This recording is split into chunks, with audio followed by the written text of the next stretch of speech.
নমস্কাৰ প্ৰিয় দৰ্শকসকল, এই মাহত বৃহস্পতি গ্ৰহৰ পৰিৱৰ্তনশীল স্থিতিয়ে আপোনাৰ ৰাশিৰ কোন কোন ক্ষেত্ৰত শুভ পৰিৱৰ্তন লৈ আনিব, কোনটো দিশত এই মাহত আপুনি ভাল খবৰ লাভ কৰিব, সেই বিষয়ে আজিৰ ভিডিঅ'ত আপোনালোকে জানিব পাৰিব।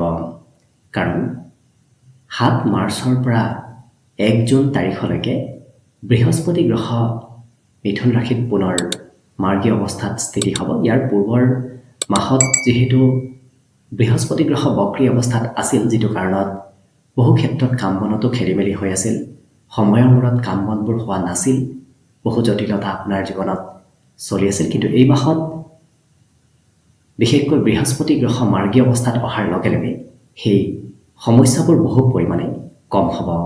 গতিকে আজি আমি মেষ ৰাশিৰ ব্যক্তিসকলৰ এই মাৰ্গী অৱস্থাত থকা বৃহস্পতি গ্ৰহই কেনেধৰণৰ ফলাফল প্ৰদান কৰিব সেই বিষয়ে জনাম। মেষ ৰাশিৰ ব্যক্তিসকলৰ যিহেতু ভাগ্যস্থানৰ অধিপতি বৃহস্পতি গ্ৰহ ইয়াৰ পূৰ্বতে বক্ৰী অৱস্থাত তৃতীয় স্থানত আছিল, যিটো কাৰণত বিগত মাহকেইটাত আপোনাৰ ভাতৃ ভগ্নীৰ সৈতে সম্পৰ্ক সিমান ঠিক হোৱা নাছিল, অকণমান খেলি মেলি চলি আছিল। কিন্তু এই মাহত আপোনাৰ ভাতৃ ভগ্নীৰ সৈতে সম্পৰ্কত মধুৰতা আহিব ধৰিব। আপোনাৰ কষ্টৰ জৰিয়তে আপুনি ভাল ফলাফল লাভ কৰিব। ইয়াৰ পূৰ্বতে আপুনি কষ্ট কৰা মতে ফলাফল পোৱা নাছিল, কিন্তু এতিয়াৰে পৰা আপুনি কষ্ট কৰা মতেই ফলাফলবোৰ লাভ কৰিব। লগতে সপ্তম স্থানত পূৰ্ণ দৃষ্টিয়ে এতিয়াৰ পৰা আপোনাৰ বৈবাহিক সম্পৰ্কতো মধুৰতা আনিব। ইয়াৰ পূৰ্বতে বক্ৰী অৱস্থাত থকা বৃহস্পতি গ্ৰহই সম্পৰ্কতো কিছু খেলি মেলি লগাই আছিল, সেই সম্পৰ্কত থকা খেলি মেলিবোৰ এতিয়াৰ পৰা নোহোৱা হ'ব, সম্পৰ্কত মধুৰতা আহিব। ব্যৱসায় বাণিজ্যত চলি থকা জটিল পৰিস্থিতিবোৰ আপোনাৰ এতিয়াৰ পৰা কিছু সবল হ'ব ধৰিব। বিশেষকৈ বৃহস্পতি গ্ৰহ মাৰ্গী অৱস্থাত অহাৰ লগে লগে আপোনাৰ ব্যৱসায় বাণিজ্যত উন্নতি অথবা ব্যৱসায়ৰ কাম বনবোৰত অগ্ৰগতিৰ সম্ভাৱনা আহি পৰিব। ইয়াৰ পিছত ভাগ্যস্থানত বৃহস্পতি গ্ৰহৰ যিহেতু পূৰ্ণ দৃষ্টি থাকিব, পূৰ্বৰ পৰাই আছিল, কিন্তু বক্ৰী অৱস্থাত থকাৰ বাবে সিমান ফলাফল আপোনাক দিব পৰা নাছিল। কিন্তু এতিয়া আপুনি লক্ষ্য কৰিব আপোনাৰ ভাগ্যত যথেষ্টখিনি পৰিৱৰ্তন আহিব ধৰিব। অনায়াসে আপোনাৰ কাম বনবোৰ হ'ব ধৰিব। ফাঁচি থকা কাম বনবোৰত অগ্ৰগতিৰ সম্ভাৱনা এতিয়াৰ পৰা দেখা পোৱা গৈছে। ১ জুন তাৰিখলৈকে আপোনালোকে লক্ষ্য কৰিব আপোনাৰ ভাগ্যত কিছু পৰিৱৰ্তন আহিব ধৰিব। পিতৃৰ সৈতেও সম্পৰ্কত মধুৰতা আহিব। পিতৃৰ সৈতে লগ হৈ যদি আপুনি যিকোনো কাম কৰে, এতিয়াৰ পৰা দেখিব আপোনাৰ সেই কাম বনবোৰে কিছু অগ্ৰগতি নিশ্চয় লাভ কৰিব। ধৰ্ম কৰ্মৰ প্ৰতি আস্থা বিশ্বাস বৃদ্ধি পাব। বিগত মাহত আপোনাৰ ভগৱানৰ প্ৰতিও আস্থা কিছু কমিছিল, কিন্তু এতিয়া আপুনি লক্ষ্য কৰিব সেই আস্থাবোৰ আপোনাৰ পুনৰ বৃদ্ধি পাব ধৰিব। আৰু যিহেতু বৃহস্পতি গ্ৰহৰ একাদশত পূৰ্ণ দৃষ্টি পূৰ্বৰ পৰাই আছিল, কিন্তু সেই দৃষ্টি আছিল বক্ৰী গ্ৰহৰ দৃষ্টি।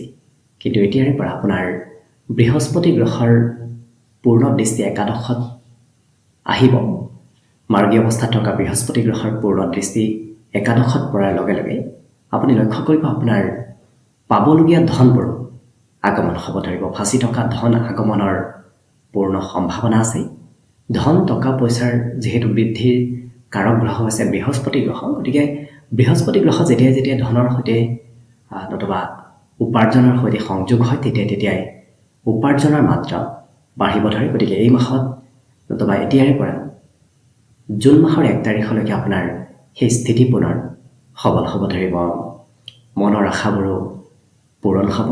যিটো আপুনি ভাবি আছে সেই মনৰ আশাবোৰ বৃহস্পতি গ্ৰহে আপোনাক পূৰণ কৰোৱা দেখা যাব। কাৰণ বক্ৰী বৃহস্পতি অকণমান কাম বনবোৰ আপোনাৰ পলম কৰি আছিল বিগত মাহত, কিন্তু এই মাহত সেই পলম হোৱা কাম বনবোৰ পুনৰ আপোনাৰ অগ্ৰগতি আহি পৰা পৰিলক্ষিত হ'ব। লগতে যদি উচ্চ শিক্ষা লাভ কৰি আছে, তেতিয়াহ'লে লক্ষ্য কৰিব আপোনাৰ উচ্চ শিক্ষাত ভাল ফলাফল আহিব ধৰিব। পঢ়া শুনাৰ ক্ষেত্ৰৰ ফালৰ পৰাও ইচ্ছা আৰু ধাউতিবোৰ বাঢ়িব। বিগত মাহত পঢ়া শুনাতো কিছু ধাউতি কমিছিল, কিন্তু এতিয়াৰ পৰা আপোনাৰ পঢ়া শুনাত কিছু ইচ্ছা আৰু ধাউতিবোৰ বৃদ্ধি পাব ধৰিব। লগতে ঘূৰা ফুৰা কৰিবলৈ অকণমান মন যাব। তীৰ্থ ভ্ৰমণ তীৰ্থযাত্ৰাৰ সম্ভাৱনাও এই মাহত পূৰ্ণৰূপত দেখা পোৱা গৈছে। বৃহস্পতি গ্ৰহই আপোনাক ভ্ৰমণ যাত্ৰা মাজে সময়ে কৰাব। অৱশ্যে আধ্যাত্মিকতাৰ প্ৰতি আপোনাৰ সম্পৰ্ক খুব বেছি হ'ব। বিগত মাহত চলি থকা প্ৰায় প্ৰত্যেকটো ক্ষেত্ৰত অশুভ ফলাফলবোৰ আপোনাৰ বহু পৰিমাণে কম হ'ব। কিন্তু আপুনি অকণমান মাজে সময়ে স্বাস্থ্যৰ যত্ন ৰখাৰ প্ৰয়োজন আছে। পেটৰ সৰু সুৰা সমস্যাই মাজে সময়ে দেখা দিব পাৰে। গতিকে আপুনি খোৱা লোৱাৰ ক্ষেত্ৰত গুৰুত্ব ৰাখিব। হজম নোহোৱা বস্তু যদি আপুনি খায় তেতিয়াহ'লে দেখিব আপোনাৰ পেটৰ সমস্যা বেছিকৈ হ'ব।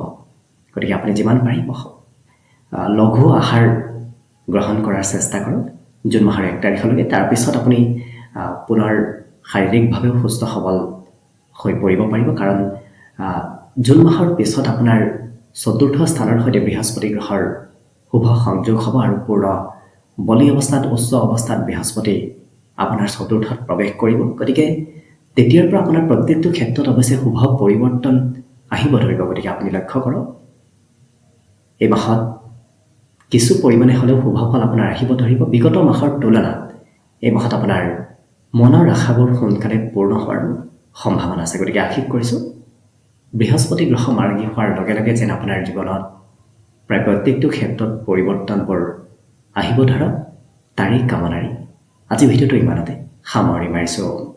ধন্যবাদ।